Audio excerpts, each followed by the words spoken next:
What has Donald Trump done that is, quote unquote, illegal? What has he done? Nothing. They can't even tell you. They can't even tell you what he's done. So this is just designed, you understand, to freak everybody out. And then maybe, God, I even hate to say this, like plant the idea, right, in people's heads because they want to cruise towards some kind of civil war with their resist. Resist what? He's trying to clean up DC's, put in the National Guard there, okay? The mayor's like thrilled. She's like, thank you. Look at these murder rates declining in real time. Like we actually needed this help. We didn't have any money. We couldn't do this. We didn't have the resources. And then you got Brandon out in Chicago, who somehow thinks that you ought to open up all the prisons because it's racist to put anybody in prison. Oh yeah, I got that sound for you too. But here is the official statement from the Department of War. By the way, Department of War going after Mark Kelly here, saying that he basically may be in violation of the Uniform Code of Military Justice, 10 U.S.C. 688, and other applicable regulations. A thorough review of these allegations has been initiated. So they've opened up an investigation. Meanwhile, the FBI wants to bring in these 6 people for questioning, and they don't want to come in for questioning. Well, you won't even go in for questioning? I mean, don't you? I mean, if you feel that passionately about things, why not go in for questioning? Meanwhile, Mark Kelly got slammed by Pete Hegseth on Twitter because Senator Kelly said, look, when I was 22 years old, I was commissioned as an ensign in the U.S. Navy, and I swore an oath to the Constitution. I upheld that oath through flight school, multiple deployments on USS Midway, et cetera. He's going on and on. He was also, of course, an astronaut.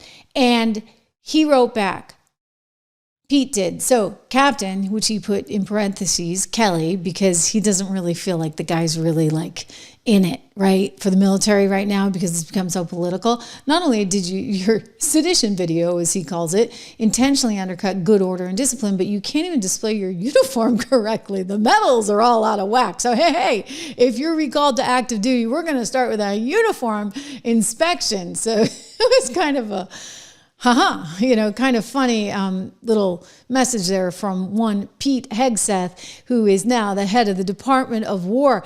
Oh my goodness, you would not believe the way MSNBC freaked out over this one. It was like they had a total conniption fit, or shall I say, Ms. Now.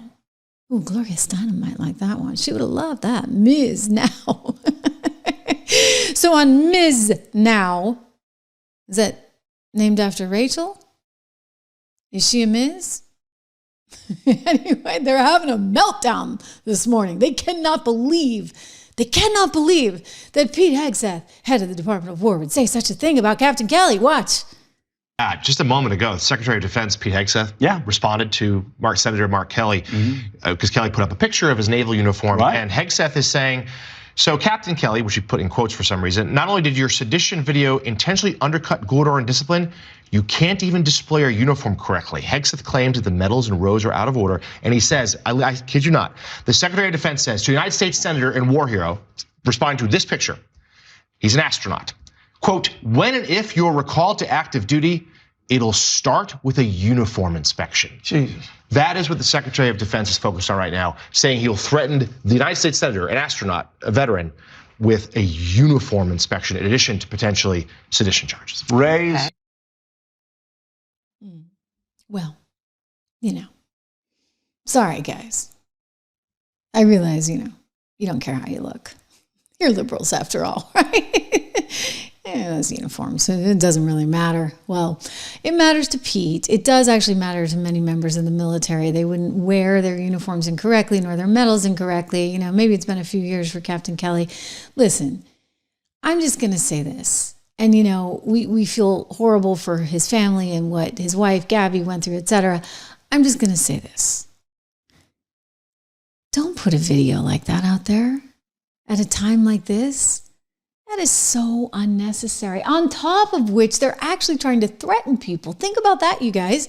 On MSNBC, they're reminding everybody, CNN as well, they're having all these guests on who are going to remind you that if you're in the military and you participate in anything that Trump wants that they later will determine is illegal, you are SOL. I mean, it's really threatening. It's highly politicized. It is deliberate. It is an attempt to basically cause friction and chaos amongst the rank and file. And it's unacceptable and un-American and disgusting to politicize the military like this. And yet, what are they doing over on the Ms. Network? MSNBC. Watch.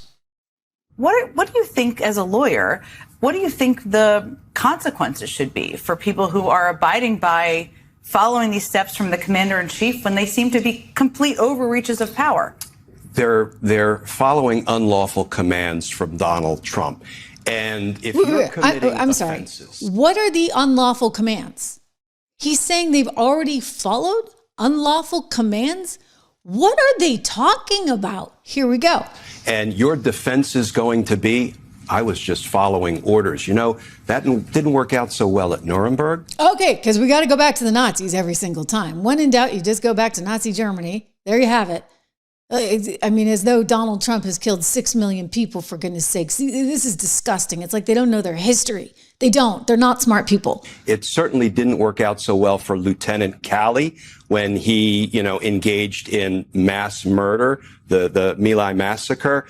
And, Pete Hegseth just doing whatever Donald Trump tells him to do, like initiating a criminal investigation that could result in a court-martial of Senator Kelly for simply stating accurately what the military law provides, or Kash Patel's FBI opening criminal probes of members of Congress for speaking the truth. That is something that will someday, when the rule of law comes back into the light of day, will have to be tackled. They'll have to be held accountable for those abuses. It's going to be accounting for all of this and remembering all of it. Glenn Kirshner, thank you so much for being here, helping make sense or explain a lot of this. It was Jen, taking her notebook out, accounting for it, keeping tabs, who did what. I mean, we're still not over everything that you guys did to us. Let's be very, very, very, very clear. I mean, I'm sorry. They're out in the open. They're saying, hey, we're going to investigate it. You did it behind the scenes.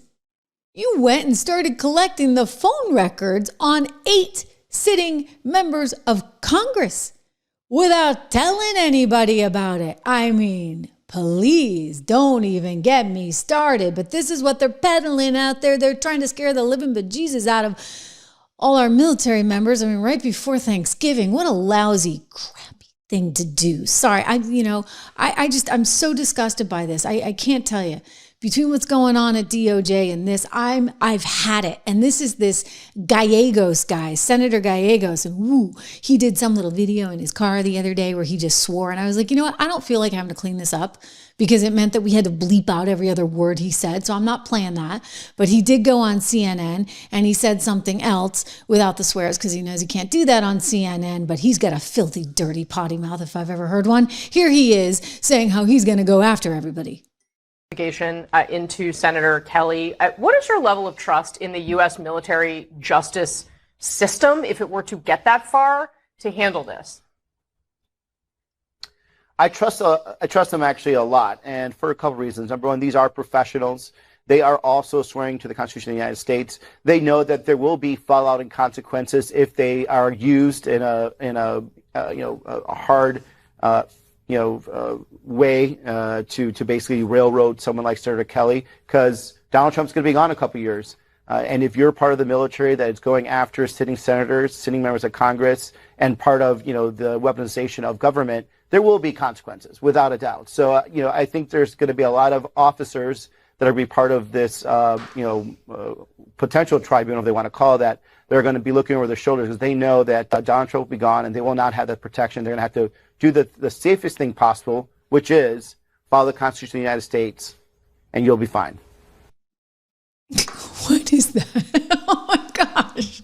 All right. So now, if you happen to be in the National Guard and you were deployed to DC, Is Gallegos coming for you? Was that a threat? Because he thinks that's illegal? Who's to say it's illegal? Nobody's actually said it's illegal. The mayors welcomed the National Guard. Heck, out in California, they didn't want the National Guard. But you know what? Donald Trump sent him in anyway, and the 9th District Court decided that, yeah, that was the thing to do. So, okay, you can refuse orders, and then what do? We're going to have chaos? I mean, you're going to need JAG officers like you never thought. I mean, hey, we thought ChatGPT was going to put lawyers out of business, not in the military, apparently, because you're going to need JAG officers for days and days and days and days. Forget the border crisis. You guys will all be working overtime because everybody wants to fight Donald Trump. You're commander-in-chief in the military. You understand how nuts this is? Like totally, actually bonkers. And again, I go back to this has never before happened in history, ever, okay? Not even during the Civil War, when obviously we didn't like each other very much, all right? Not even then. And it didn't happen during the Iraq War, where obviously, again, there was a lot of tension. It didn't even happen during the 60s or Vietnam. For goodness sakes, this is brand new. And it's, by the way, a total invention of the intelligence department. Think about all of these people. You got Slotkin, the former CIA analyst.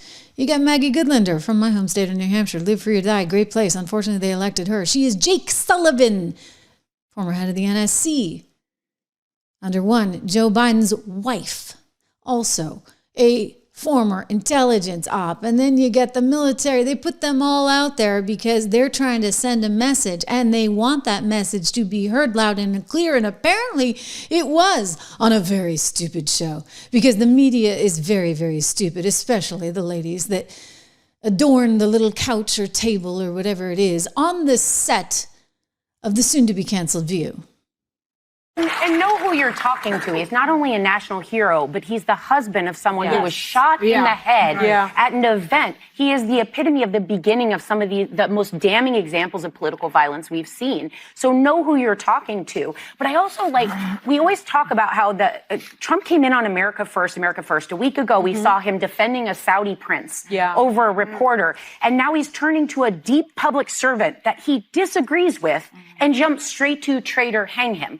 You've got to have some perspective on what you're stoking here, because I would argue that what Mark Kelly did was, Alyssa, reading what's already obvious. These are the oaths they take. They're repeating it in case people that they can relate to in our military services are put into a situation, which for the first time in our history, they may. Remember when Mark Esper had to tell Donald Trump you couldn't shoot protesters in the legs? So there's the Constitution and laws, lawful and legal things, and then there's shoot the protesters in the legs. They might come up against a situation like that. What's going on? Is he just losing it a little bit? I don't know, but No, you guys are losing it because you know your show's about to be canceled very, very soon. I think it's just sort of Bob Iger's prerogative. He's trying to keep the thing on the air just to spite Donald Trump. Anyway, you want to talk about fake news, you have no further to look than ABC's The View. And in that case, they're trying to suggest that Donald Trump wants to go out and shoot American citizens. In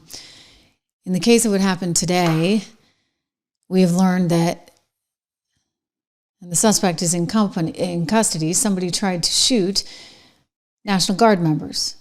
I mean, this is why I'm saying, you got to watch the rhetoric right around a time like now. 500 troops ordered to D.C. after this situation. And it's the right thing to do, because now you actually have to secure the city. And now the Democrats will tell you, no, you don't have to secure the city, that the security is going to come from the city itself. And yet the mayor is like, please. And she actually announced, I'm out. I'm not even running again as mayor, because she's trying to do the right thing for her city. And the city and the Democrats, they all hate her because she's saying, hey, we need this support. We need this help. I'm blown away by how crazy all of this is. And again, it's politics, all right? It is politics. They're trying to freak people out. They're trying to divide the military, which has never been divided before, and they're doing it for a political purpose. And before you doubt that, think about what I want to show you. Some of you guys saw this. I played this yesterday. Kara Swisher, who was kind of a big deal tech reporter, And now she kind of seems like just such a has-been. I mean, maybe she's trying to get a job over at Rachel's Ms. Network, but she has become so left. And she had my friend Scott there on her program, and listen to what she says. Because she starts to say that the 51X spooks and spies, when they came out with that Hunter Biden laptop letter where they just flat out lied to us all, that was just politics. Well, I didn't see it as politics because, you know what, those were like intelligence professionals, and it made everybody like stop and think. But you know what, fool me once, shame on you. Fool me twice, shame on me. And what I see these people doing, the 6 of them together, is they're trying to fool America again, and we will not be fooled. And by the way, it is, as this lefty loon admits, total politics. The story was true. There wasn't really any dispute of that, other than from these 50 people who come from government, who are in and out of government when Democrats are in power. That's politics to me, Scott. That's. I mean, you're not naive. They were making their case, just like you would say Trump just did with whatever issue he has. Well, I don't agree that it's just a simple matter of making your case. When you use your government title and you use your intelligence bona fides and you use all your credentials to flat out lie to the American people, they didn't know that. That was a political argument, but they were saying this is Russian disinformation. What you're reading is directly out of the Kremlin. Right. Okay. So this is what's happening again. So why are the Democrats telling military members to refuse orders? Of course you can refuse your orders. If you think it's illegal, you have every right to refuse your order. Everybody knows that's in the military. Why are they blowing this up into a giant story? There's an ulterior motive here. And you know what? It's an ulterior motive that, frankly, like not even Morning Joe Scarborough, whatever, is totally buying. I mean, I'm sorry, but when you've lost Joe on Morning Joe, I don't even know what to tell you guys. And if I have a criticism of what the Democrats have been saying, well, they fumbled the ball this weekend. But from the very beginning, when they say it's such a Democratic thing to do. You don't have to follow illegal orders. You know what, a Republican? You can't follow illegal orders. It's against your oath. And it is against their oath. So here's what Senator Alyssa Slotkin of Michigan, who was part of the effort, said yesterday when asked by ABC News to be specific about what illegal orders are being issued by the White House. This is great, by the way. This is absolutely great. This woman is so unbelievably clueless, which tells me she's really not the brains behind this op because she can't even answer the questions. Watch. So let's talk right now. Do you believe President Trump has issued any illegal orders? To my knowledge, I am not aware of things that are illegal, but certainly there are some legal gymnastics that are going on with these Caribbean strikes and everything related to Venezuela. Okay, wrong answer. Well, I'm sorry, with all due respect, wrong answer. President of the United States, the commander-in-chief does have, Jonathan Lemire, wide latitude. Look at his face. He's like, this is the anchor. This guy employs me. What do I say? And by the way, Joe's right. The president does have huge latitude. I mean, think about the strikes that Obama did and Bush and everybody else. I mean, for goodness sakes, you're going to take that away? Watch. And the Senate can take that up, but he has wide latitude on strikes. Ask Barack Obama and drone strikes. Ask George W. Bush and drone strikes. There we go. But where we know the president has said, I am going to give illegal orders to people in the military, is when he was on Air Force One, coming back, I forget where he was coming back from. Okay, so now he goes on this whole thing because Trump thinks that he could do this, that, and the other with the military. And whatever. Like, the point is that Slotkin has no clue. None of them have any clue. They're trying to say that it is illegal to send troops into D.C. Well, he's showing them, right? 500 more going in because of what just happened.